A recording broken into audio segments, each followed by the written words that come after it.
Good morning, good afternoon, good evening, everyone.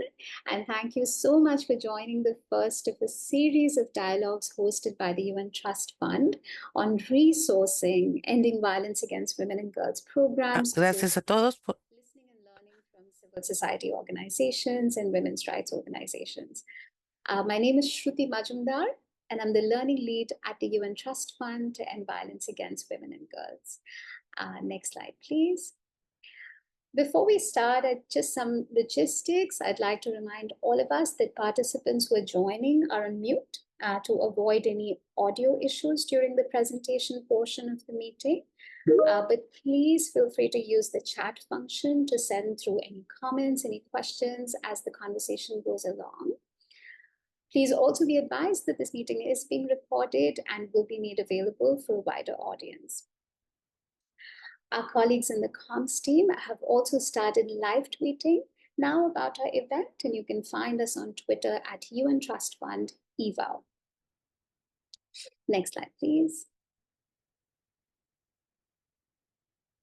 So most of us know the Trust Fund already, and I won't spend too much time on this, but for those of us who are new on the call, we are an interagency grant-making mechanism managed by UN Women on behalf of the UN system, dedicated to eradicating all forms of violence against women and girls.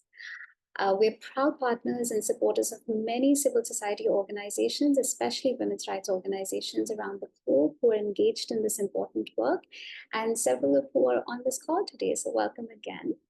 Next slide, please.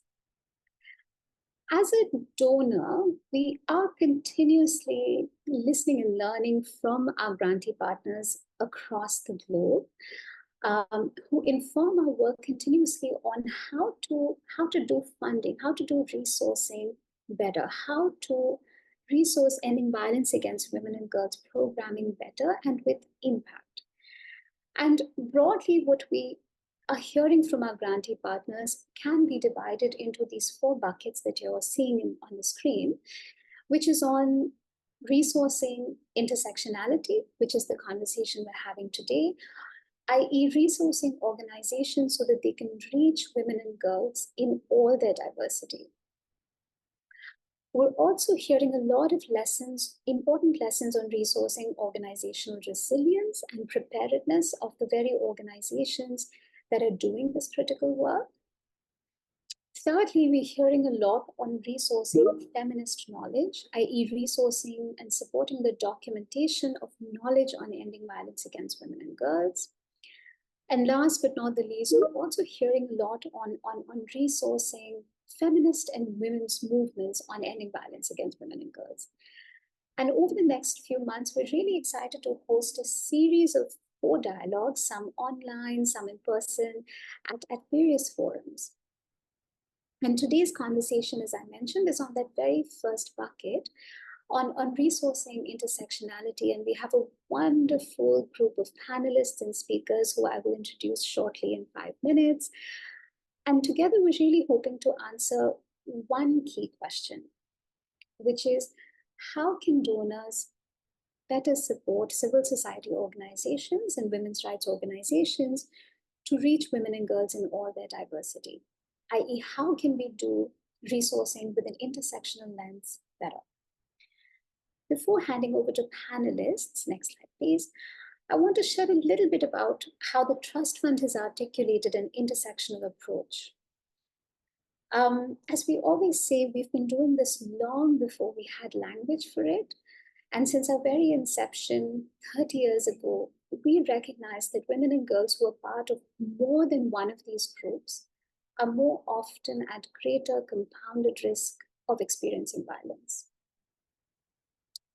That these diverse realities are interconnected, dynamic, compounding, that they're not tied to fixed individual attributes that can be added together, and that it's a very complex task to design programs on prevention and response that take seriously the realities of women and girls in all their diversity.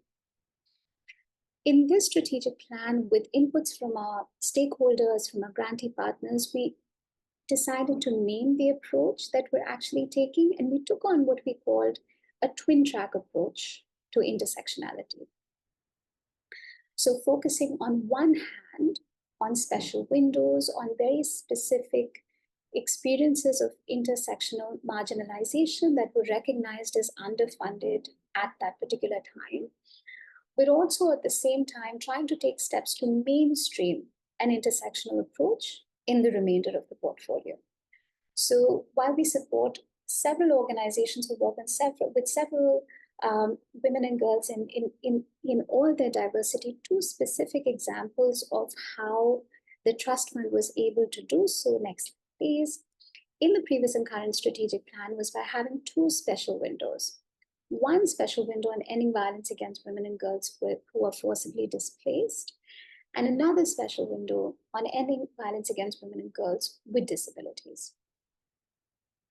And along with these two special windows, where we supported a number of wonderful organizations that you can see on the screen, we also, as I mentioned, tried to mainstream a disabilities lens and a preparedness lens or crisis lens throughout the general window, i.e. in the remainder of the portfolio as well. Next slide, please. And with these projects now concluded, next slide, we documented the lessons that are really coming out from these special windows in collaboration with our grantee organizations on the opportunities and challenges of this twin track approach. And we really, today's dialogue is really an attempt to lift the lessons that are in these documents, to bring those lessons to life, and to pull out some of the practice-based insights from civil society organizations on resourcing across these twin tracks. So with that, we have a very exciting agenda for today and some wonderful speakers. We have grantee organizations who have been part of this journey. We have researchers who have helped us document these lessons. And we have donors and UN agencies who have all been at the forefront of this work and have so much to say about intersectionality and on resourcing ending violence against women and girls programs. We have 8 speakers with us. So without further ado, I would like to introduce our wonderful panelists. We have with us Risnawati Utami, founder and disability rights advisor of Ohana, Indonesia, with more than 23 years of experience working for disability rights, policy advocacy, and gender disability inclusion. Welcome, Risna. We have Emanuela Paul, a Haitian feminist activist and gender specialist that has worked for Beyond Borders in Haiti since 2015 as program coordinator. Welcome, Emanuela. We have Jane Wethera Maina. She is a dedicated mental health specialist who has been working as a psychosocial consultant at Refugee Consortium Kenya. We have Maisa Faraj from Jordan, program manager, Jordanian Women's Union, and a dedicated advocate for human and women's rights with over 16 years of experience in the field. We have Dr. Elizabeth Leroux, a researcher and technical consultant from South Africa with 17 years of experience in prevention and response to gender-based violence, harmful practices, gender equality, women's participation, disabilities, and intersectionality.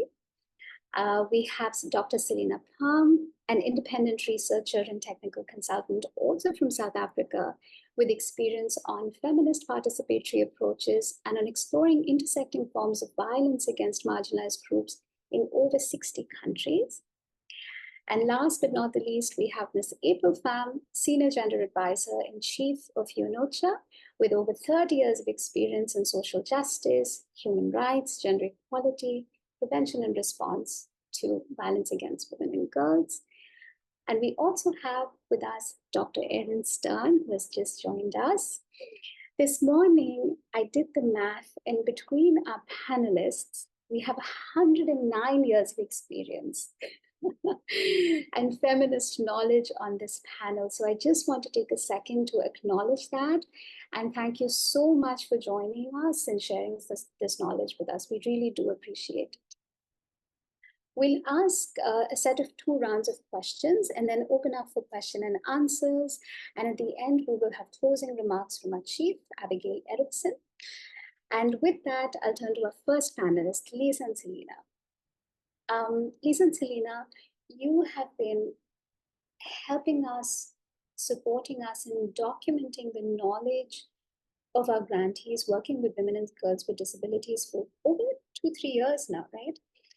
Both in our special and general window. And one main question we had for you, really to help us sort of frame this conversation, is that in the recent paper that you've written on addressing violence against women and girls with disabilities, you highlight some very significant findings. There's a wealth of findings, we know, but some very significant findings on these interventions, both on mainstreaming and from the special window.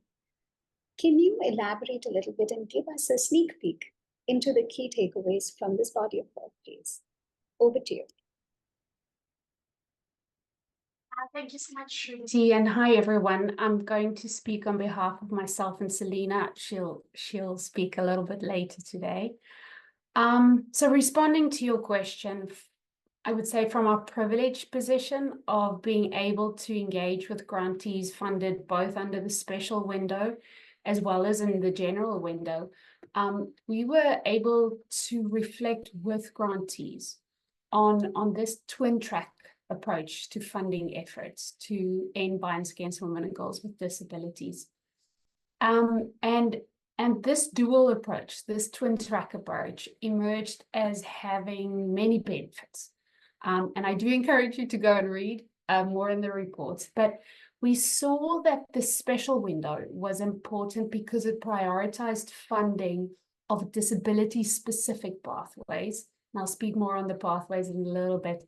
But these types of interventions often get less attention, and these are the types of interventions that really draw on disability organization expertise.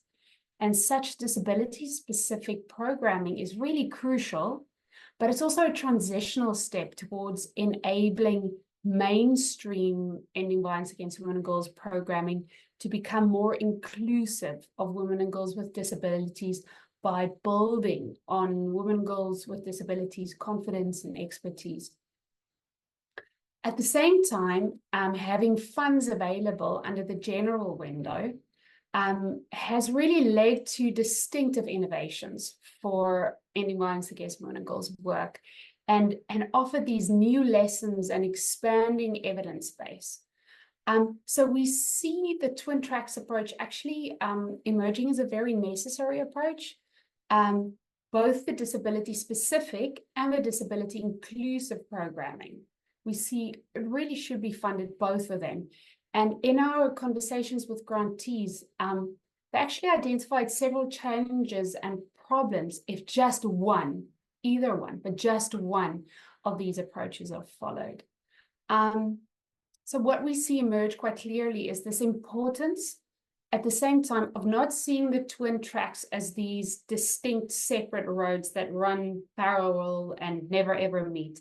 Rather, they should be speaking to one another, and they should be mutually influencing, and they should be learning from each other and intersecting. And that's what we've seen now in this work that we did with how the twin tracks approach is being implemented at the UN Trust Fund. Yes. Next slide, please. So maybe to talk a bit more about the pathways that I referred to a few minutes ago. If we look at the projects that were funded under this twin tracks approach, so both under the special window and the general window, and again, from reflecting with the grantees, we see two main types of pathways towards including women and girls with disabilities in our efforts to end violence against women and girls. Like these two main types of pathways emerged. So we call them inclusion pathways and disability-specific pathways. So with inclusion pathways, these were the pathways used by grantees who worked with women and girls with disabilities as part of a wider strategy to reach more women and girls as primary beneficiaries. Whereas with the disability-specific pathways, they work specifically with women and girls with disabilities only. They're only sole primary beneficiaries. If you look at the slide, what we're kind of trying to emphasize here is there are different ways of getting to the same point. And one's not better than another. they're different and they're responding to the context where it's being implemented. Now, what we also saw is under these kind of two main types of pathways, we see different angles. So with the inclusion pathways, we saw that 33 grantees focused on including all women and girls in their project, but they also identified women and girls with disabilities as a primary beneficiary group. Slightly different angle, again, under inclusion pathways. We're still at the previous slide, sorry. We see 6 grantees, kind of narrowed it a little bit. It wasn't all women and girls, but it was several different groups of highly marginalized women and girls, which included women and girls with disabilities. Under the disability-specific pathways, we also see 2 slightly different ways of doing it.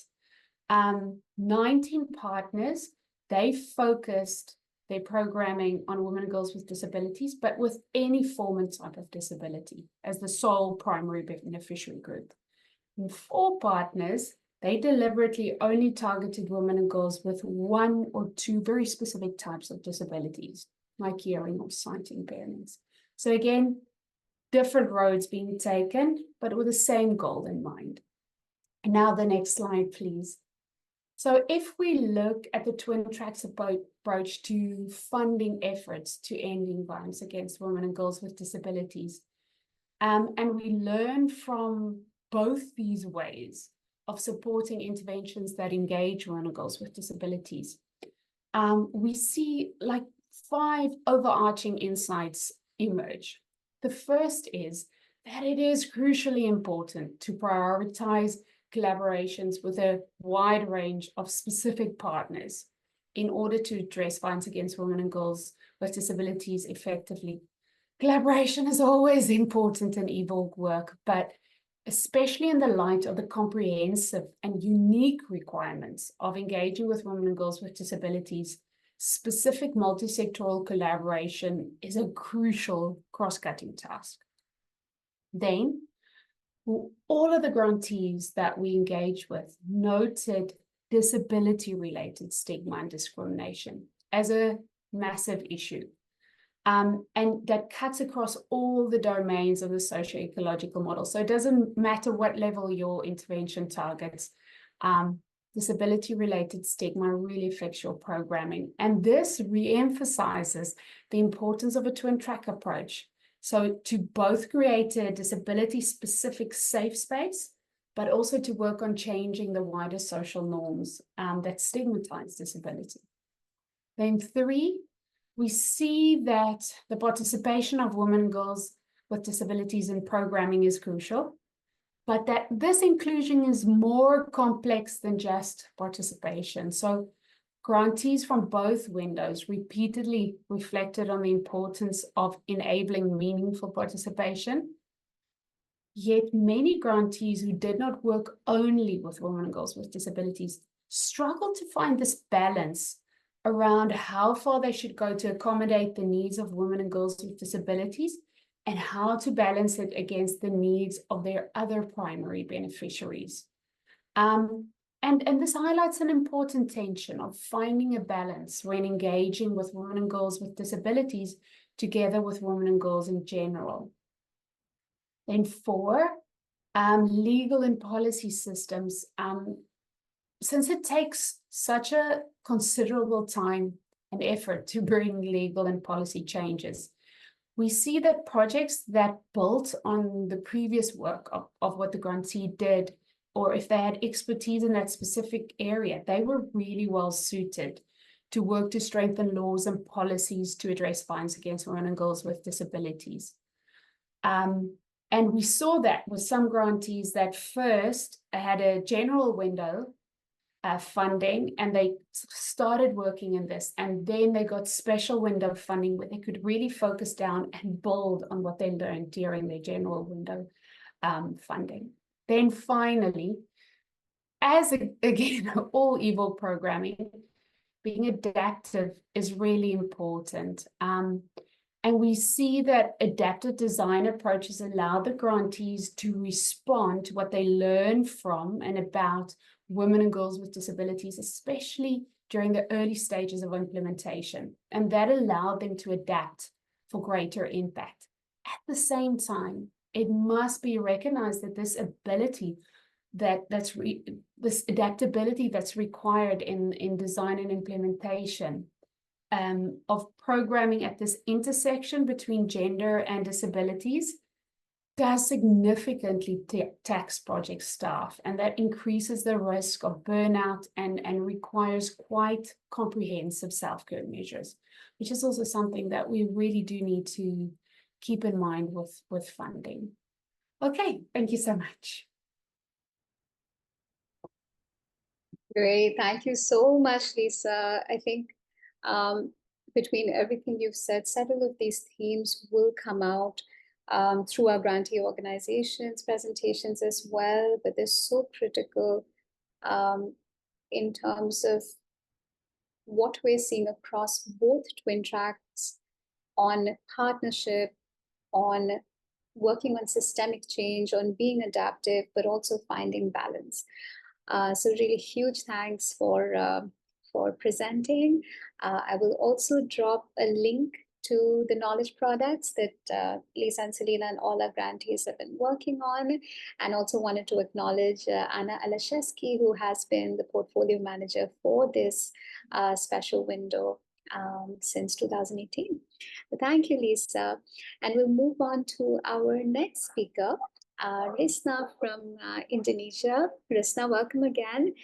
Risna, the question we have for you is really about the agency of women and girls with disabilities. Ohana in Indonesia is a survivor-led organization of people with disabilities that has been working on this issue for a very long time.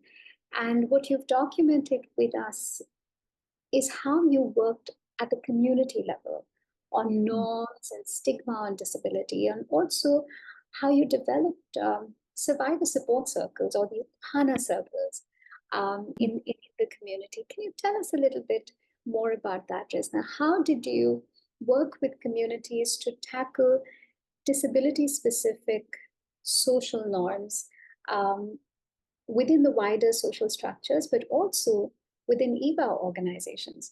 So over to you, Risna. Thank you, Shruti.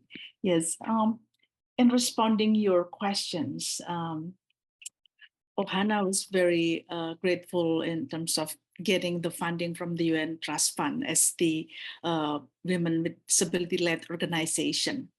And I think this is the first time in the history of our work as a OPD, or Organization of People with Disability. We get support from the UN Trust Fund for 3 years.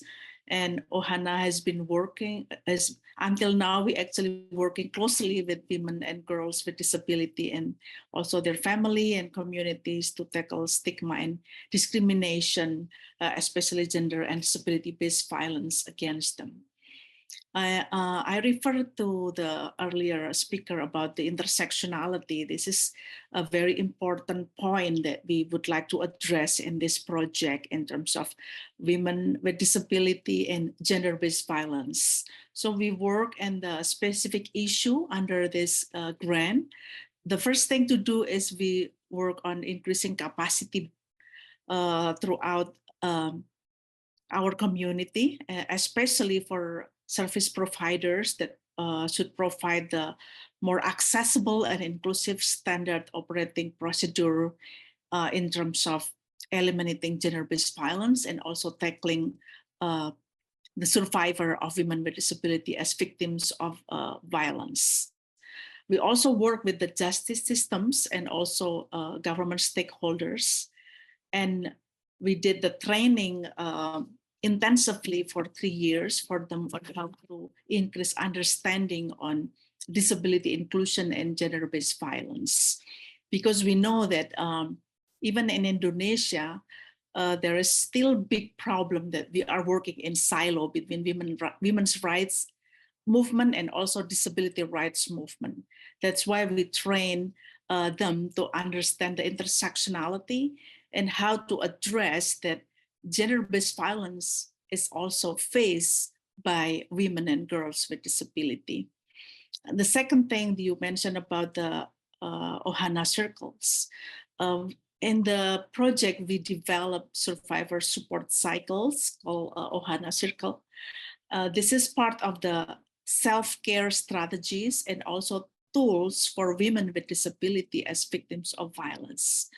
Why I mentioned self-care strategies, because when we work with the gender-based violence, we have to face a lot of trauma, and we have to recover ourselves, how to deal with the secondary trauma that we have to deal with.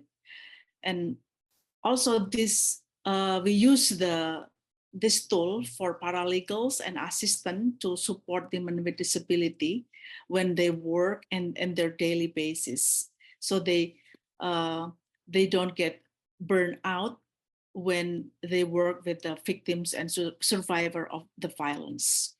The Ohana Circle contains of the series of healing trauma and encouragement methods that we develop based on the needs of women with disabilities, because we work in the different type of disability, so we have to adjust the needs and to make it more accessible to them. We will also applying sort of accessibility and reasonable accommodation, such as sign language interpreters and also assistance for the blind woman and other related disability needs, just to make sure that they can access the healing circles, and it can have a better impact for them, to deal with the survivor, and also to make the survivor of violence to be more confident, and they can get back to their life. And the third thing that we do is we also provide the trying to support or advocate the pro bono lawyers, since in our provincial level, we have the law on women with disability and access to justice, but in reality, they don't have access to justice, including pro bono lawyers. And we also support the assistive devices or adaptive wheelchairs for women with disability as victims of violence, because some of them, they lost their wheelchair because their husbands sold it to to other parties, get more money from their assistive devices from their wives or their partners. And this way, through this project, we can provide assistive devices, or especially adaptive wheelchair for women with disability as victims of violence. We face so many problems at this point, because as a woman with disability, they cannot get around, as a wheelchair user. And this is kind of make women with disability really locked in the house, and they cannot get around, even they cannot get to work as usual. Well, in terms of how to tackle disability-specific social norm within eliminating gender-based violence in our organization and the wider social structure, we also work for 3 years to advocate the provincial and district levels and providing pro bono access, and also to support the justice system to have the social SOP or standard operating procedures. That's what I meant in terms of, how to work with the survivor or access to justice among women with disability. We also did the campaign series using accessible format on gender-based violence every year to change the mindset and the perspective on disability, gender-based violence related norms, and disability ethics. We know that we live in the patriarchal society. When it comes to disability and women, we are facing more discrimination and stigma, as we consider as not a real human in the society. The way society and government to treat and to interact with women with disability is really different with, in the patriarchal society. So I think that the bottom line is how to tackle disability-specific social norms, both within gender-based violence organization and the wider social structure, is we're trying to create our own protection, within our organization. We create gender-based violence internal policy. So every staff has to follow the policy that they respect all women with disability that work within our organization, and how to prevent gender-based violence happen in our organization. And the other thing that the financial resources is critical to continue working on eliminating gender-based violence against women and girls with disability, and also to tackle this disability-specific social norms. So we know that it needs a long-term funding, especially the availability of window funding project for the UN Trust Fund and other feminist funding, in particular on how the UN Trust Fund can encourage the other potential donors to apply intersectionality issues on women with disability, GBV, and other vulnerable women's group, and continuing the work on the ground. Lastly, it will reflect the UN Trust Fund strategic plan in 2022-2025 to leave no one behind, to support all women, including women with disability. Thank you. Over to you, Shruti. Thank you, Risna. Wow, thank you so much for taking us to Indonesia, and for that excellent intervention. You touched on so many things in such a short time, on how the funding has enabled accessibility, how it's allowed you to work across movements, disability rights and women's rights movements, how it's allowed you to tackle disability stigma, but last but not the least, how it's allowed you to take care of survivors. So really, thank you so much for that. I also wanted to share, Risna has lent her voice to our podcast series. We have a podcast called Small and Mighty, and I'm dropping the link to that as well. There's a wonderful episode there called Nothing About Us Without Us, and you can go to Indonesia one more time and really feel the work that Risna and her colleagues are doing there through this podcast. So thank you, Risna. Moving to Haiti now. Welcome, Emanuela. We have a question for you, Emanuela, on sort of something that Risna started to touch upon, really this sort of broader addressing of this very structural inequalities that exist, that stigmatize and keep women in marginalized positions. And on that work, Beyond Borders is an international human rights organization. We know that has implemented a wonderful project on EVAL, working with women and girls with multiple disabilities in the midst of multiple crises in Haiti. And what you've documented with us is quite critical in terms of the kinds of partnerships you've been able to bring about with local disability expertise. Can you tell us a little bit more about that, Emanuela? Over to you. Merci et bonjour à tout le monde. Thank you very much. And hello, everyone. I'm very happy to be with you today. And I would also like to thank UNTF for everything, for this webinar and for the support that it has granted us, not only to help us work on the theme of violence prevention against handicap, women and girls with handicap here in Haiti, but they also helped us creating a resource pack that helps us in our work as well. Normally, this association works in Haiti to prevent violence against women and girls in Haiti since 2010. And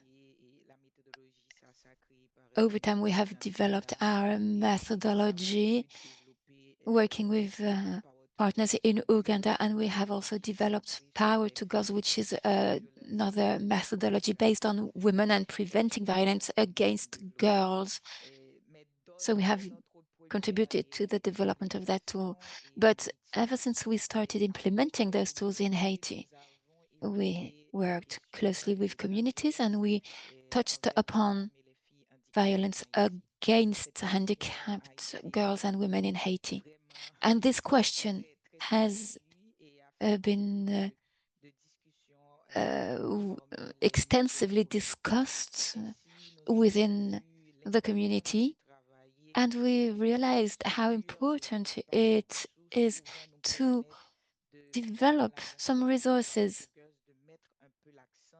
As we did with Power to Girls, we really want to focus on promoting dialogue within communities so as to tackle violence against women and girls with handicap. But how can you make sure that there is the resource pack to prevent violence will really help women and girls with a handicap? We have become experts in creating communication tools and adapting our communication, but we are not experts on handicap. So we came to realize how important it was to identify partners, solid partners that work in that area and who also want to focus on violence against women and girls in Haiti. We have developed partnerships with local organizations. We have, among others, developed a partnership with Pazapa and Teotubatu. These organizations have strong expertise in supporting people with handicaps, so they have become our partners. Pazapa has been active in Haiti for more than 30 years, and Teotubatu has been active for 10 years or so. We also called upon experts who actually experience handicap. This is why we have developed our collaboration with consultants, Wallet Desir, who was also the state secretary on handicap for handicapped people in Haiti. And she helped us give life to this project, which was funded by the UNDF fund. And she has helped us better understanding the relevant aspects, and she has helped us come to realize how essential it is to take into account girls with handicap whilst we create resource tools. We could have worked in theory. We could have a different approach on the basis of knowledge or theory. But we just work with Power to Girls, and we really thought it was totally essential not only to have an academic point of view, but also to have a concrete expertise, a field expertise of organizations who who have been working with handicap. So with those two organizations and with the support of our consultants, One et Desir, we have developed a series of collaborations, and we have developed that pack of instruments that can be useful to each and everyone in their respective areas. On our part, we have provided some training for various organizations on how to create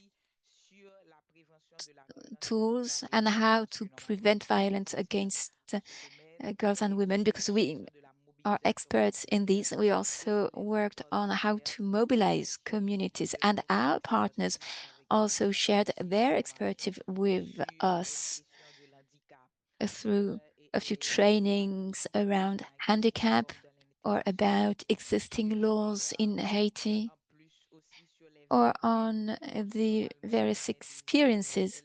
Swanette Desir is a handicapped lady herself, and she was the voice of handicapped women, and she has helped us develop new perspectives and hearing a variety of points of view from the community. On that basis, we've been able to create that resource pack, which comprises advice to staff, for instance, for all the staff involved in preventing violence against girls and women with handicap, and working on how to have a more inclusive approach, including some monitoring and the development of leadership within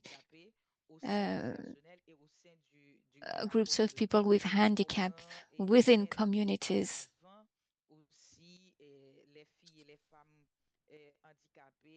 and how to include women and girls with disabilities in the material that we develop.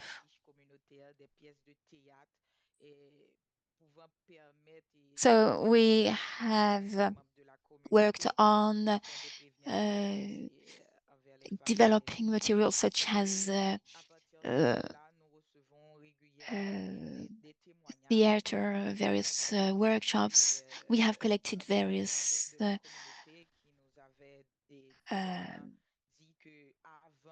the various points of view. And someone said that before the intervention of our partners, including SASA, people with disabilities were really underestimated, and the rest of the community did not want to work with people with disabilities, and people didn't consider women and girls with a disability as people worth working with. So after developing partnerships with our organizations, things started to change when people started to better understand and better perceive the role that women and girls with disabilities could play in the community. We also based ourselves on the work made by the Global Research Institute so as to monitor the impact of the program, and we've noted that violence had been cut by 30%. Violence against women and girls with disabilities have been cut by 30% in the southeastern part of Haiti. Not everything is perfect. We've had some issues. Of course, we had to face the COVID crisis as well as a socio-political crisis that we face in Haiti. However, this partnership and the collaboration within organizations has helped us reinforce ourselves in two ways. First of all, by helping us to integrate this interprofessional vision as well as integrate the vision of each and every organization's viewpoint, and secondly, by allowing us to create this pack of resource that materializes these visions that come together as a single standout, as a single common vision. There are a number of recommendations that have been made. For instance, developing alliances with local, strong and local organizations. And the outcome is even greater if you do this. One of the recommendations of the GWI was to guarantee an implementation period of at least 3 years so as to create a change within communities. We also allow ourselves to make mistakes and keep learning from our mistakes. We've got to be aware that we need to collaborate, we need to establish partnerships. You can't have all expertise, you can't master all areas. So you need to keep learning by exchanging, and you need to create synergies with other organizations. We also realized it was important to be creative in order to better integrate women and girls with disabilities. And people like Suede Desir not only are experts, but Mrs. Desir is a woman living with a disability. So she was part of the project from beginning to end. It's not just organizations who are experts. You can also identify individuals with that expertise. And you've got to be ready to adapt yourself as you go, adapt your programs, and learn by doing, taking into account the contribution of each and every organization.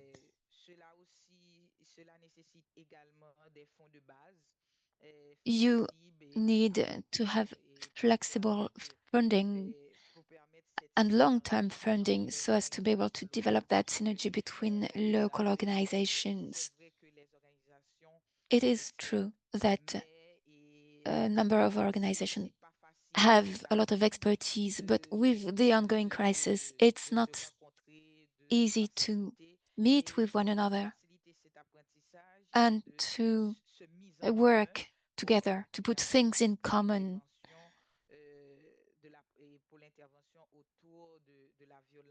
So as to work on the issue of violence against women and girls with disabilities.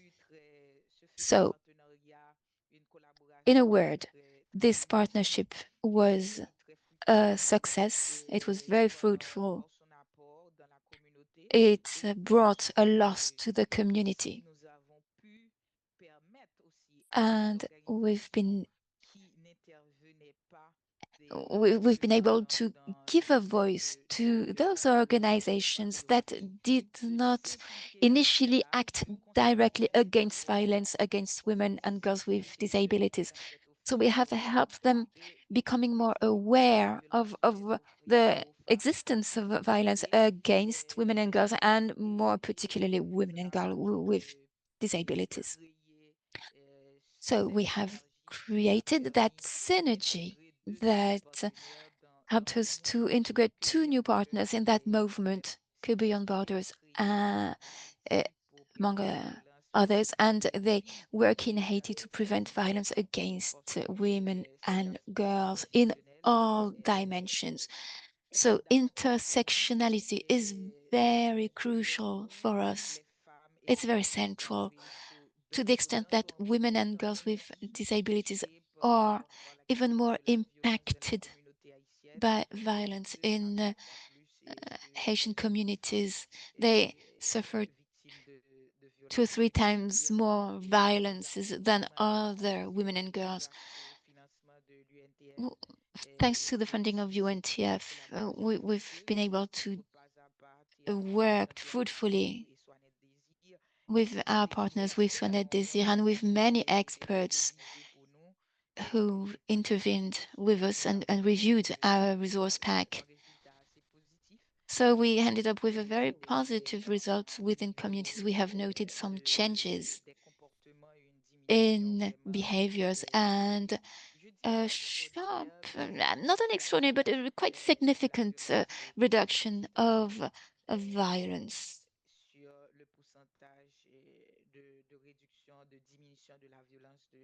A percentage of 35% of reduction in violence against women and girls with disabilities. Thank you. Manuela, thank you so much. Thank you for taking us to Haiti, and thank you for those incredible insights on how what intersectional funding really has meant for you, and how it has allowed those synergies between different organizations, how it's allowed you to adapt resources and tools. For everyone that's joined online, if you'd like to hear a little bit more, Emanuela and Sarah Siebert, I think, who's also on this call, have kindly lent their voices also, apart from our knowledge products, to also our podcasts. And there's a wonderful episode in the link I just dropped called Multiple Identities in Uncertain Times, where they really talk about what intersectionality has meant for them and how they adapted their tools and resources for women and girls with disabilities, and the wonderful work they've done. So moving on now from, thank you so much again, Emanuela, moving on now from the special window on women and girls with disabilities to the other special window of the Trust Fund of Women and Girls who are forcibly displaced and IDPs and refugees.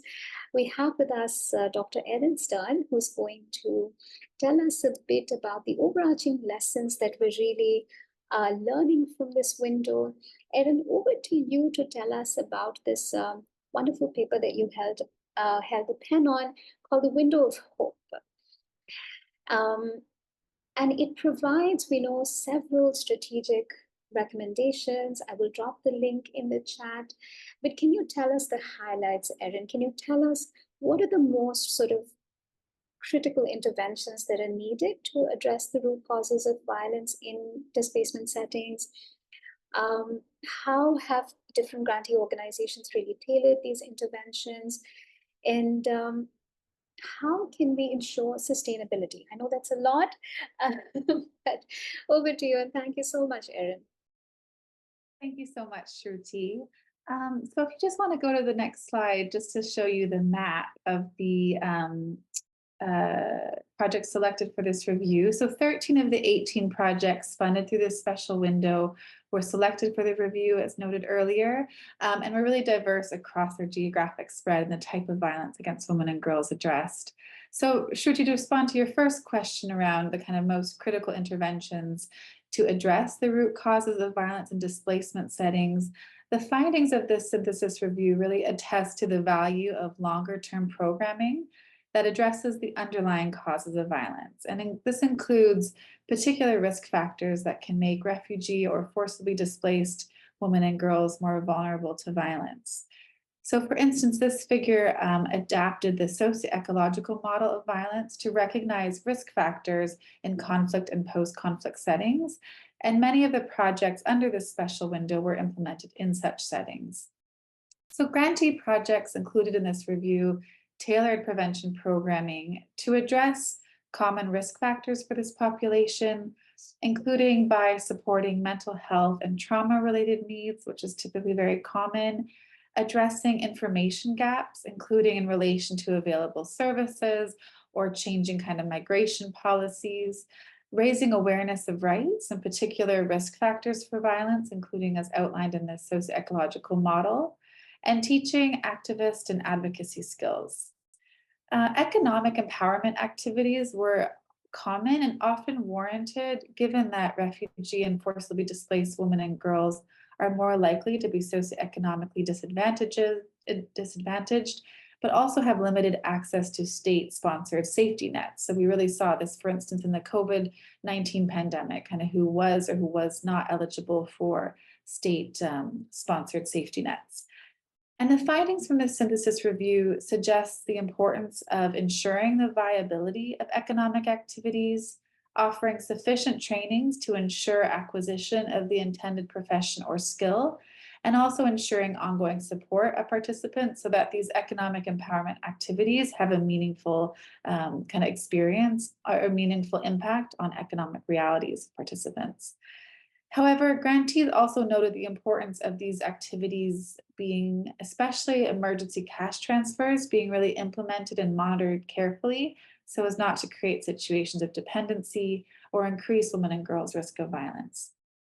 So in terms of the next question around how can these interventions be tailored to address the intersecting vulnerabilities of displaced women and girls, if you want to go to the next slide, please. One of the lessons learned through this review is the need to ensure transparent, inclusive, and flexible recruitment of refugee or forcibly displaced women and girls as participants. And this was really important given the common experience for grantees to have demand that outstretched their capacities. So for instance, and this is in this slide here, Free Yazidi Foundation's project in Iraq provided mental health and trauma support services to survivors of violence and displaced women, prioritizing Yazidi women. Yet the project decided to pivot to offer group therapy to reach more women who wanted to access these services. And then they decided that individual therapy sessions would be prioritized to those who had recently returned from ISIS captivity, who are at risk of harming themselves, or for any reason unsuitable for group sessions. Another lesson learned through this review is the need to appreciate that refugee or forcibly displaced women and girls are not a homogeneous group, and they can face intersecting forms of discrimination and vulnerability to violence. So for example, considering disability, class, age, ethnicity, LGBTIQ status, and whether they are forcibly displaced persons or refugees. And many grantees identified barriers to engage refugee or forcibly displaced women and girls with programs, including because of competing priorities. So for instance, work commitments, lack of access to internet or communication devices, low literacy levels, language barriers, or limited access to childcare. And so it was really important to identify and try to address such challenges in order to leave no one behind. Finally, equipping refugee or forcibly displaced women and girls to participate as co-designers of projects could help ensure appropriateness of programs, given the commonality to work with a diversity of refugee or forcibly displaced women and girls, including from a range of backgrounds, languages, and countries. And another lesson learned was the value of collaborating with other organizations, such as disability rights or LGBTIQ+ rights organizations, to help ensure a more intersectional approach. And finally, if you go to the next slide, please, in terms of mechanisms for ensuring a sustainable implementation and monitoring of such interventions, so refugee and forcibly displaced women and girls were engaged in a diversity of roles for projects covered in this review, including as activists, as lay counselors, as peer supporters, community facilitators, and data collectors.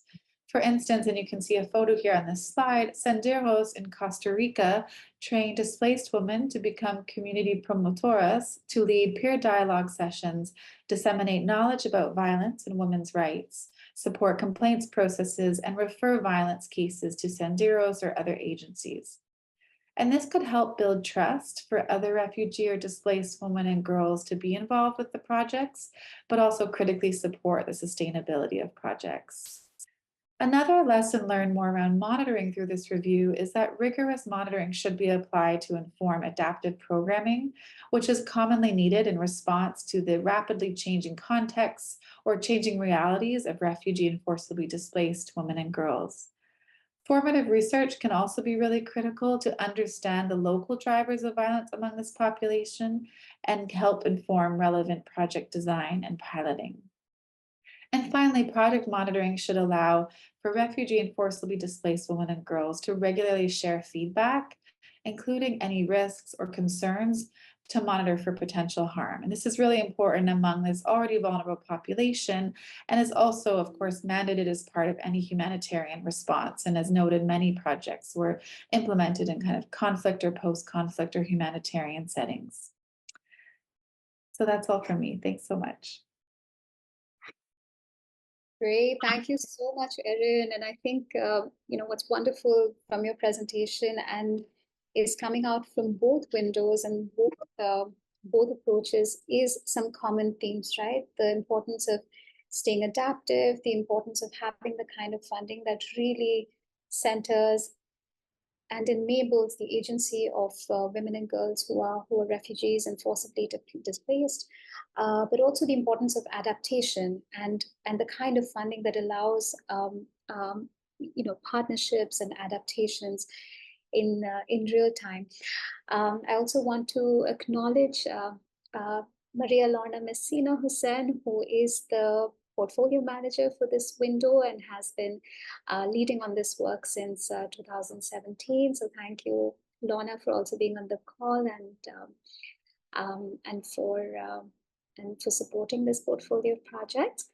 We will go from Erin now to our next speaker from Kenya. Welcome, Jane.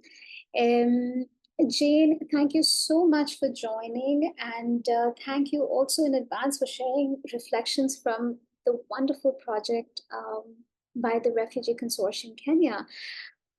Jane, our question to you is around some of the themes that Erin has already touched upon. RCK has been using a sort of community-wide approach to prevent violence against refugees and asylum seekers in Kenya, which was crucial for the success of the project. And you've done this by really reaching out to many, many different stakeholders: civil society, local governments, different sectoral communities, religious institutions, private sector, all of that to create a more enabling environment for refugee women and girls. Can you tell us a little bit about that, Jane, and a little bit about the project and take us to Kenya? Thank you, Jane. Yeah, thank you, Shruti, and good morning, good evening, everyone, and welcome to Kenya. You asked that I bring you to Kenya, so welcome. Yeah, so this is a presentation from RCK, Refugee Consortium of Kenya. And in the year 2018 to about May 2022, we got some funding to implement a project, and it was a community-wide approach to be able to prevent violence against women and girls, and especially the refugees and the asylum seekers.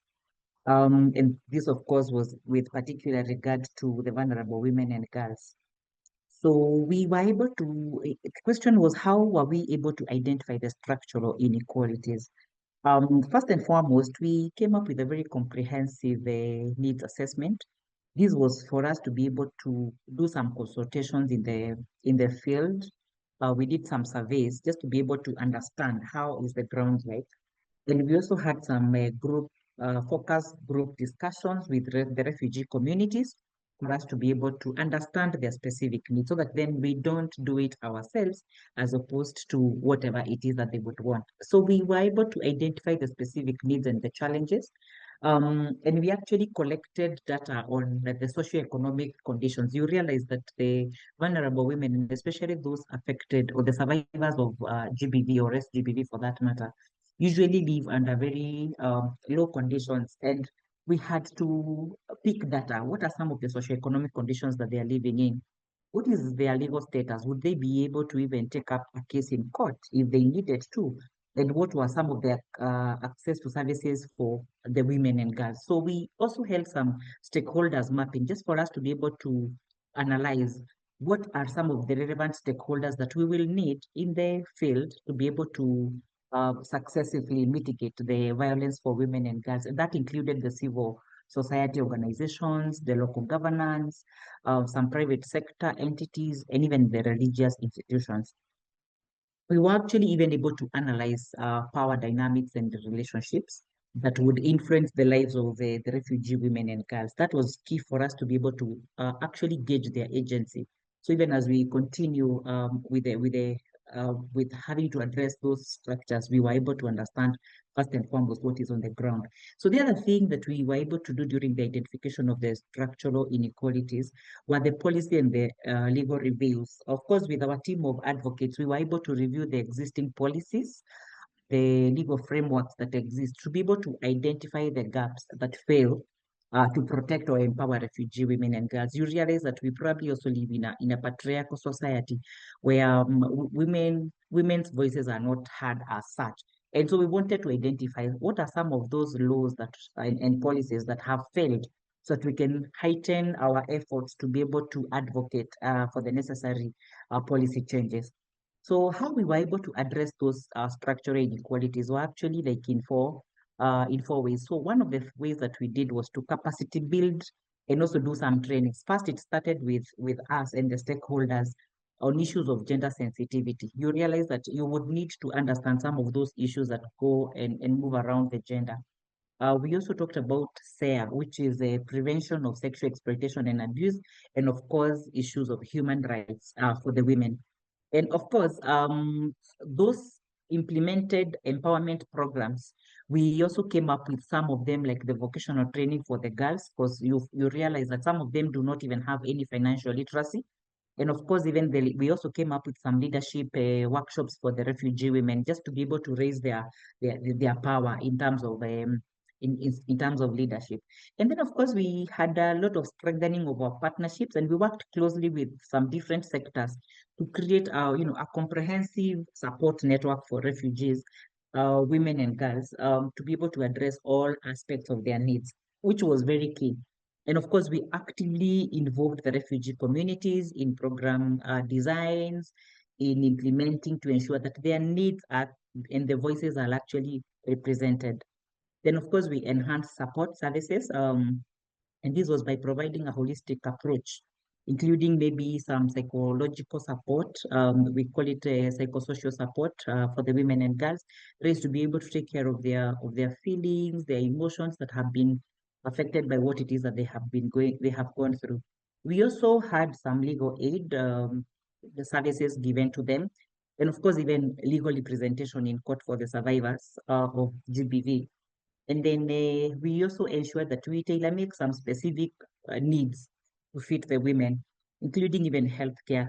And of course, with the sister organization, UN Women, we later on they helped us to be able to establish a GBVRC, or a gender-based violence recovery center. That was a one-stop shop, a one-stop center to be able to take care of all the services that the women and girls would need if any violence has occurred. That means there's the PSS, which I have called the psychosocial counseling, there's the legal aid, and of course the legal representation in court. Of course, this GBVRC, the establishment of the GBVRC, the Gender-Based Recovery Center, were safe spaces where women and girls are able to access the GBV services, support services, and also they also access resources without fear and of being discriminated or even being violated against any other time. So some of the integration that we also put in place in terms of integrating intersectional considerations, we had again four major things that we did. And one of them was intersectional policy development, which actually played a very big role in terms of having to address the multiple and overlapping identities and experiences of the women and girls that they had actually gone through. The other thing is that we created some platforms for refugee women and girls to be able to share their experiences and participate in decision-making processes. That was very key. And that was actually a component of community engagement and participation. That was very key for them to actually come up with their own, tailor-made solutions to their own problems. Then, of course, we implemented a robust feedback mechanism to continuously gather input from the refugee community, and also that feedback would help us to adjust accordingly. Like if there's anything that we needed to do, we would have to make the necessary adjustments therein. And then, of course, there was the aspect of enhancing integration of intersectional considerations, which is actually one of the things that we need to keep doing to ensure that there is a continuous intersectionality. So we continue providing ongoing education and trainings for all the stakeholders, and that includes any person who is taking part in the response or even the prevention of the violence against women and girls. We were able to do that. So we trained the police, the National Police Service, to be able to, because you realize that on issues of violence against women and girls, They're actually the ones who come in handy to be able to make the arrests. And then, of course, the judicial officers, that includes the magistrates, the ODPP, the whole judicial system, for them to be able to charge even the perpetrators.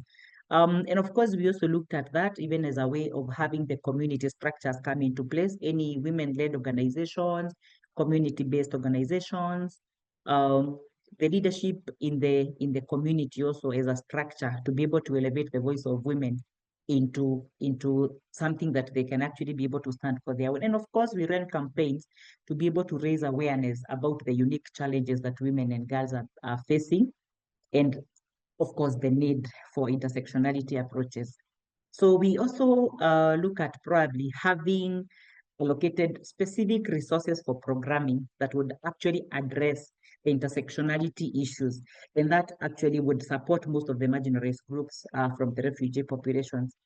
And this actually has ensured, or this would actually ensure long-term investment in programs that are actually coming in to promote intersectionality, equity, and even inclusion.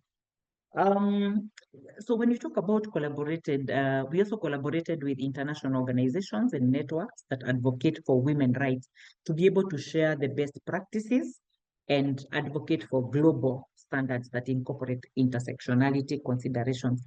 So, of course, we are continuing as RCK to be able to address the structural inequalities, and of course, integrating intersectional considerations into our strategies. RCK can continue, or we will continue to create more effective, inclusive, and sustainable solutions for the empowerment and protection of the refugee women and girls. Because we had some very successful stories from this funding. We had women who are already doing their businesses and they have sustained those businesses up to this time. And those are some of the things that RCK has continued to be proud of, and will continue to thank UNTA for the fund. Thank you, and back to you, Shruti. Thank you, Jane. Thank you so much for taking us to Kenya and really for shedding light on the work that you've been doing.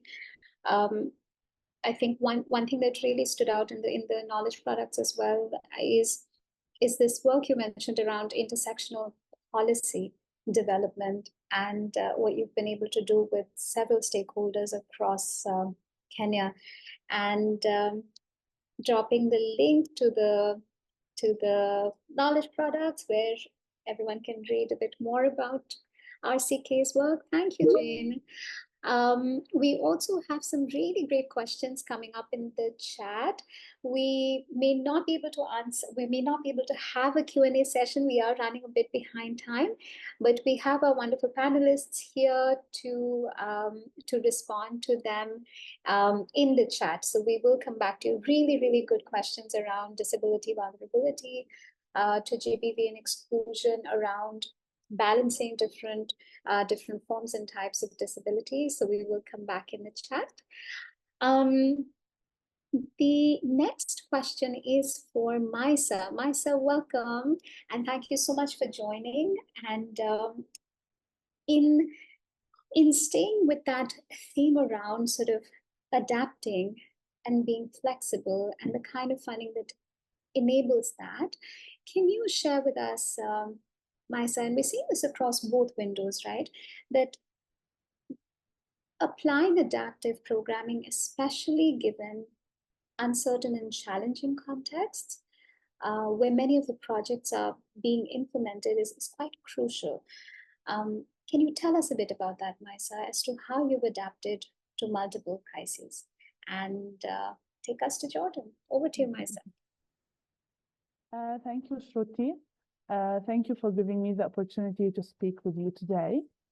And as we gather here, united in our commitment to advancing women's rights, I'm reminded of the crucial importance of staying adaptive and flexible in our work. In a world that is constantly evolving, our ability to respond to new challenges and seize emerging opportunities is vital for our success. Women's rights and equality can be achieved through different changes that we need to see, like law amendments, changing societal attitudes, overcoming emerging issues or drawbacks, Adaptability means being open to new ideas and approaches, while flexibility allows us to pivot and adjust our strategies as needed. Answering your question, I can say that Jordan Women's Union, as one of the oldest feminist organizations in Jordan and in the Arab region, we have been adaptive to several situations in the past, and as a result, to different types of reasons. So we needed to adapt, for instance, under the COVID-19 pandemic, when we had to shift our protection programs and services to introduce remote case management services during the lockdown. This was not an easy transition, especially that we were not aware of tools that we can use, and we needed to shift and use these new tools. And we needed our staff and beneficiaries to use them and rely on them within a very short time. All of this, of course, was driven by the goal of not stopping the support to women who might be victims or vulnerable to violence, especially with the increased vulnerability within the pandemic. For instance, we had to adapt our tools while advocating, for instance, amending family laws in the Arab region, where we were trying to find progressive religious opinions and research that supports equality so that we don't provoke the religious societies against us. This is not an easy task at all, especially that we identify our goal as having civil secular law with the least clashes with the societies, with the religious institutions, with decision makers. Adaptation also could be to emerging types of violence, like we are organizations that try to face violence against women. And now we have an emerging type of violence, which is technology-facilitated GBV. And we needed to build the capacities of our personnel, the response of our organizations to respond to this evolving type of violence. It is also essential for feminist movements and advocates for women's rights and equality to understand that their work must not be detached from the realities and concerns of the society and the context in which we operate. Otherwise, these movements risk becoming elitist, working in isolation without having a real impact on society or decision makers. In recent months, Gaza has been subjected to genocidal war. Based on our belief in the necessity of engaging with this reality and in response to the needs and willings of our local communities, we had to adapt our activities. We transformed all of our advocacy activities to focus on advocating for countries who are supporting the aggression and the genocidal war about their roles in this and how their support to the oppressor contradicts with all values of human rights, protection, and other human rights principles that they claim to adhere to. We have also focused on clarifying international law, humanitarian law, roles of international Court of Justice, and the role of United Nations to human rights advocates who lost belief of all of these instruments and laws and values as they were not applicable on our people in Gaza. One of the key ways we can stay adaptive is by embracing change in our strategies. This might involve adopting new technologies to amplify our message, engaging with younger generations through social media, or forming alliances with other social justice movements. And by being flexible in our approaches, we can ensure that our message reaches a broader audience and that our efforts have a greater impact. Adaptability and flexibility are also about recognizing the power of collaboration, which is something that we're doing in this webinar. No single organization or individual can achieve gender equality alone. By working together and sharing resources, supporting one another, we can amplify our collective voices and drive meaningful change. Building a strong and interconnected community of advocates allows us to be more resilient and responsive to the challenges we face. Especially in our region, we as an organization have identified our role, for instance, to influence other smaller organizations or civil society organizations that might not identify as feminist or that might not be identified as women's rights defenders. And we were able, through the last 15 years at least, to support building coalitions and to support and influence organizations to be more human rights, women's rights oriented. Staying adaptive and flexible starts with each one of us, even on the personal level. It means that we are willing to step out of our comfort zone, listen and learn from others, and to be open to new ways of thinking and doing. And of course, it requires a lot of courage and humanity, but it is essential for our growth and for the advancement of our cause. And thank you. Thank you so much, Maisa. Really important reflections on, again, similar themes of adaptation, of how critical partnerships have been, and the kind of support you've been able to provide to smaller organizations. I particularly liked your final reflection on how adaptation and flexibility starts with each one of us. And that's a really, really important point. Thank you. Thank you so much, Maisa. With that, I will now go to our final panelist, April. April, welcome, and thank you for your patience. Thank you for staying with us. April, we have a question for you around sort of resourcing with an intersectional lens in the midst of funding crisis as well. Right? That's another kind of we must talk about. We know that when it comes to ending violence against women and girls work, there are funding shortfalls. How does UNOCHA continue to prioritize its resources and funding towards the experiences and needs of the most marginalized women and girls, and the kinds of organizations who represent the most marginalized women and girls as well? So over to you, April. Thank you so much. Thank you so much for the invitation to join this really important dialogue. This is definitely aligned with everything that we're trying to do as UNOCHA. But firstly, maybe just let me prefix by saying that this is not the first time we're having this conversation. This is a conversation that is being repeated in many different spaces, because we recognize that it is important to make sure that we're addressing the needs of the most marginalized. And if I can, in the limited time that I have, I just want to focus on a couple of ways in which OCHA is doing that. So firstly, working with an intersectionality lens is not something new to us. It is contained in our strategic plan.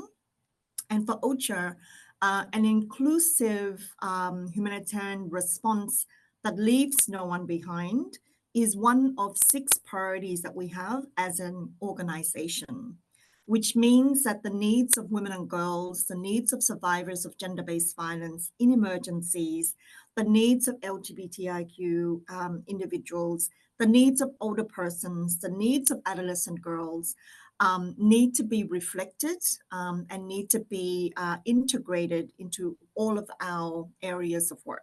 That's firstly.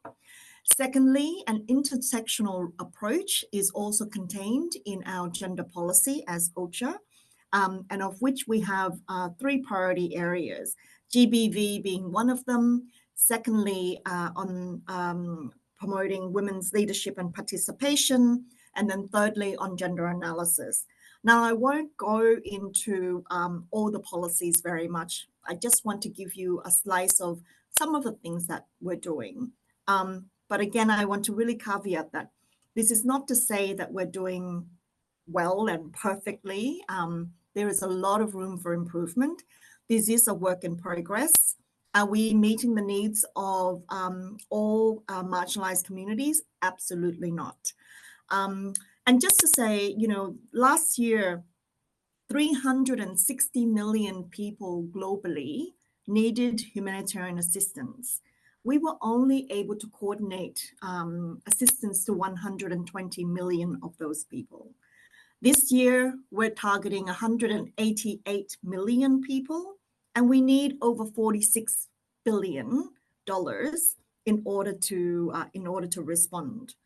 Of that, only 20%, so just bear in mind we're in July, only 20% of that funding is received, which means that we are chronically underfunded as a humanitarian sector. That leads me next to gender-based violence. Now, the needs for gender-based violence, I'm sure I'm not telling you anything new, has just increased so dramatically over the last 5 years. In fact, it's actually at 550% increase over 5 years. And yes, yet funding is way below that. Funding, yes, has increased, but only by 200%. So you can see that we're still so chronically short. Now, when I talk about the shortage of funding for humanitarian action, for GBV, it remains one of the most chronically underfunded. So this is why it's so critical for us, with the limited resources that we have, to really be intentional about making visible those that are invisible. And we do this in two ways. One, through our advocacy work, which I won't go into too much. And then two, through the country-based pooled funds and the Central Emergency Response Fund that we manage on behalf of the system. But maybe just let me touch on the advocacy. Now, as I said, GBV in emergencies is a critical area, and in particular for women and girls with disabilities, older women, adolescent girls. And so we try to amplify the needs by making those needs and requirements a bit more visible. So firstly, we do that through tracking what is being funded or what is required, through what we call the FTS, which is the financial tracking system. And so on that system, previously, we could only track overall protection needs. Now we're able to distinguish gender-based violence from protection, which gives us a better picture of what we need, where we need it, and how we respond. And then secondly, trying to really be intentional about the places where we provide, assistance. So on gender-based violence, recognizing the underfunding in 2020, the Emergency Relief Coordinator allocated 25 million of CERF, the Central Emergency Response Fund, to gender-based violence specifically. Now, this funding went to UNFPA and UN Women in 11 countries. And I want to just really focus on the fact that it required that 30% of that funding goes to women-led organizations to do exactly what you've all been talking about, to make sure that women's organizations are enabled to provide the support to the most marginalized in their communities. What we found through this program was that 40% of local women's organizations were provided the funds to do the work. Interestingly, and I want to touch on this point on prevention, because some colleagues have said that, it's also important to focus on the social change element and the prevention element. And this is something that we don't do enough in crises. But what we found through doing this project in 11 countries was that there was a lot of opportunities to do that social change, to do that norm setting, to resetting. But of course, the funding was only for 2 years, which means that we're not able to follow through and to support and to resource and to make that more sustainable than we would want. But that's certainly an area for further exploration. In terms of women, with disabilities, young women, adolescent girls, older persons, the focus on these communities is very much integrated into the way in which our funding streams work. So as I said, we have the country-based pooled funds in 11 countries.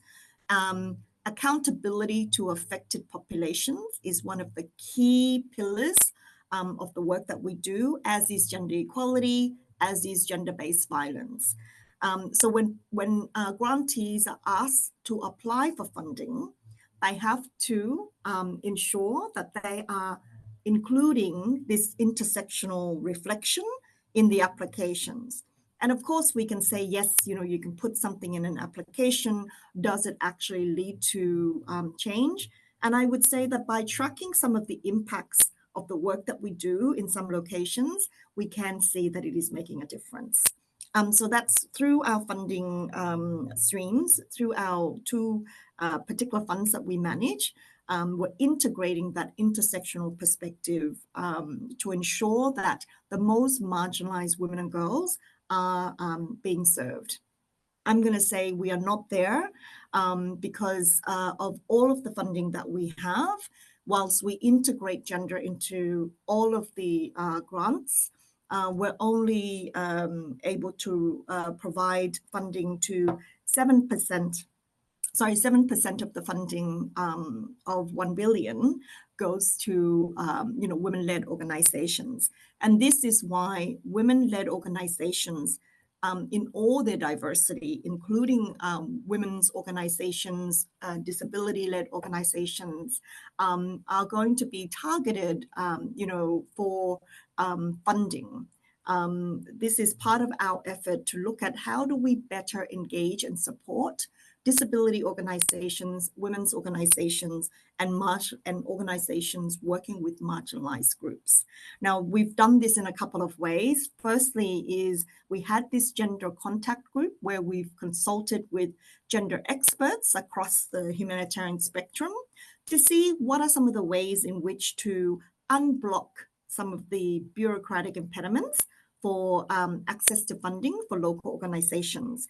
And then we did similar with disability organizations. So inviting disability organizations to the table to really talk through, how do we make our funding streams much more accessible? And of course, these are work in progress. I hope that in time we can come back to you and to share more lessons learned. And maybe just finally, just to also share that just reflecting on this collective action, collaboration, OCHA is also supporting UNFPA and UNICEF in Nigeria at the moment in doing a deep dive into the needs of adolescent girls, and in particular their experiences of gender-based violence and how we're responding or not responding so that we can better, design programming and advocacy that better addresses their needs. So if I can just conclude to say the UN OCHA is part of the UN system that at the moment is trying to implement a UN, a Secretary General directive where we're trying to implement the UN Gender Equality Acceleration Plan, which has a huge focus on mobilizing support to women's organizations, to women's civil society, to address many of these intersectional concerns. So I really hope that, over time, we will be able to say that with all of this concerted effort, that we can actually move the needle a bit on some of these issues. But very much thank you for the invitation, and I apologize that I went a bit over time. Thank you. No worries at all. And thank you so much, April, for that wonderful overview of the kind of work that's going on within the UN system and the ways in which you have been at UNOCHA ensuring that the kinds of funding that you provide is going to women's rights and women-led organizations, has an intersectional lens. Also, thank you so much for sharing about the Gender Acceleration Plan, about SELF, and about this deeper dive in Nigeria. If you have any links that you can share with colleagues as well and partners in the chat, April, that would be very, very welcome. And huge thanks again for that.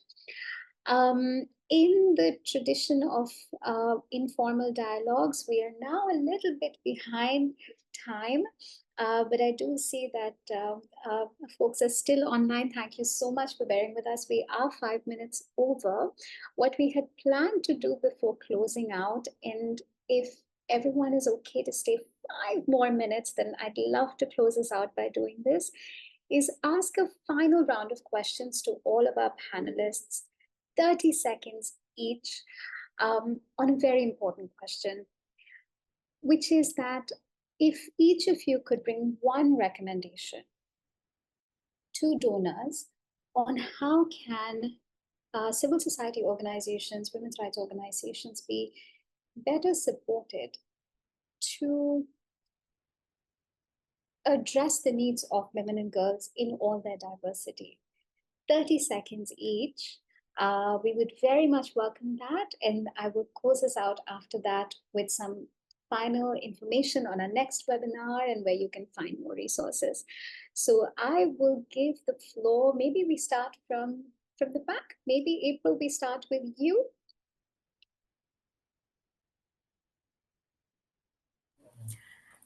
What would the advice be? I would say for women's organizations, keep up the advocacy, because the advocacy is what keeps the issues on the agenda. We keep having these webinars because there is a real strong call to action from women's organizations that we need to be doing better. The money must go to local organizations. So agitate, advocacy is so urgent and needed. Thank you. Thank you, April. Maisa. The advice would be for organizations to stay adaptable and to have open eyes and ears for changes in the society, stay close to their communities and target groups, and for donors to understand that this is very changing environment and is a long way ahead for equality and for protecting women from all types of violence. So stay also responsive to the needs of trusted organizations. Thank you, Maisa. Erin. So the report actually offers several recommendations for donors. So I encourage you to look at those, but one key one is around longer term funding. So really kind of a minimum of 3 to 5 years for donors, particularly because many grantees related challenges of obtaining approval in these settings, and the need to address some of the risk factors of violence, and so these kind of shorter term funding is really limited in these settings. Also to support collective care, well-being, and safety of staff. So for donors to kind of have dedicated funding, and this was something really appreciated that the UN Trust Fund does this. And this really came up from grantees that staff working with this population have a higher likelihood of challenges like safety concerns, burnout, vicarious trauma, and this can affect the ability of organizations to recruit and also retain quality staff. And so given the common kind of high turnover of staff in these settings, having dedicated efforts from donors can help strengthen the institutional capacities of these really critical actors. So those are just a few to highlight, and there's more in the report. Thanks. Thank you, Erin. Jane, over to you.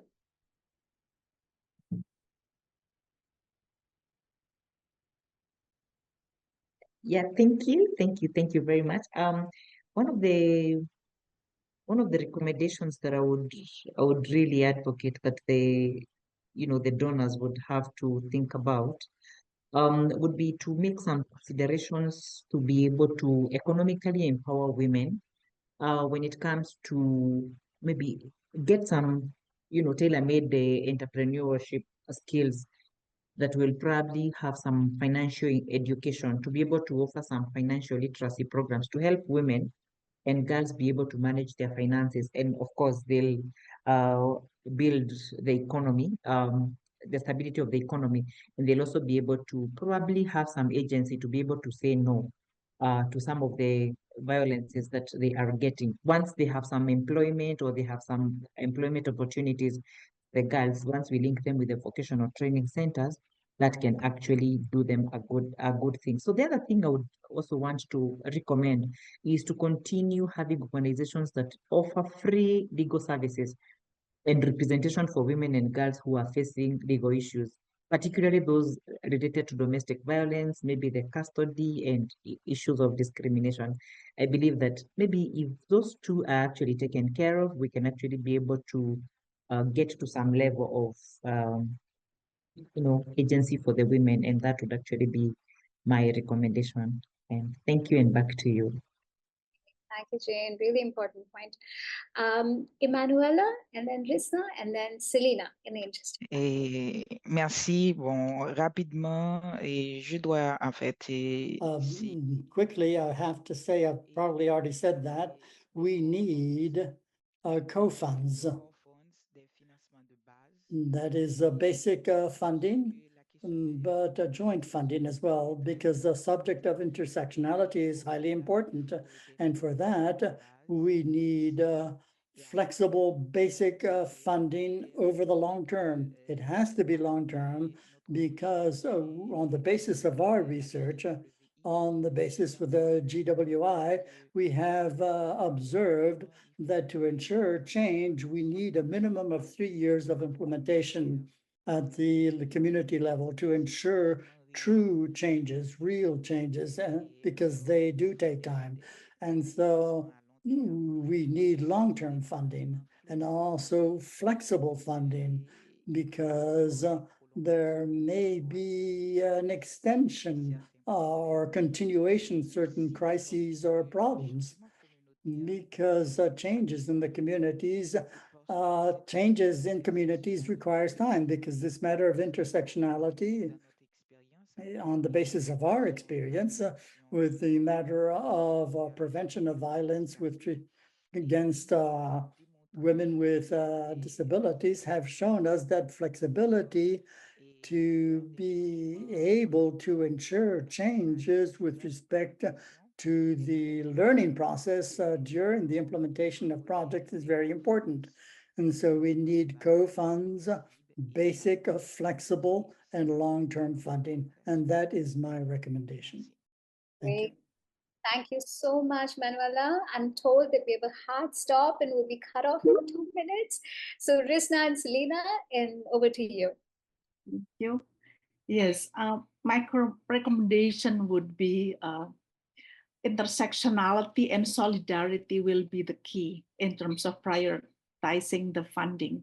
And I think that the long-term funding, the minimum 3 years, will be one of the key recommendation in supporting the community to work in terms of eliminating gender-based violence, and also how we can apply inclusion 360. When we talk about other movements, need to include people with disability, and how do we include others? So I think a priority is part of the concern. And since I know that we had just a reflection among the disability rights movement, in the world at the moment, there are 44 big funders of feminist movement, but only 3 of them that funding disability rights movement. And I think it's time to change on how to mention inclusion 360, how to include people with disability in terms of the feminist funding, and how continue working in the gender-based violence. Thank you. Selena, and then colleagues, if we could do the last slide. Planning. So deliberate planning and budgeting for this journey. This needs to be intentional. It can't just be rushed or an afterthought. It has to be intentional, but it also has to be flexible. So funders have to be realistic. There's extra time, there's extra finances, and we need both these approaches, disability specific and disability inclusive. We can't put them in competition with one another. They need to be in conversation and in collaboration, and that is in collaboration alongside women with disabilities, and to look at the diversity of disabilities. Disability isn't just one thing. So we must be careful not to perpetuate invisible hierarchies as we do this planning in collaboration. Thank you. Great. Thank you so much, Selena. We will close out today's webinar with that. Thank you so much to all the panelists for an excellent discussion. As April said, I think this conversation, it's not the first time and it won't be the last time, but we also know we need to expand this conversation in far many more languages than English, French, and Spanish. So you can join us on Shine and really use that platform to continue this conversation. We have an open consultation on intersectional funding there. You can read more about our knowledge products, and please do join us in our next webinar, which is also an important one on resourcing and around resourcing for organizational resilience. Thank you so much and hope to see you in a few weeks. Thanks again. Bye, everyone. Thank you. Bye-bye.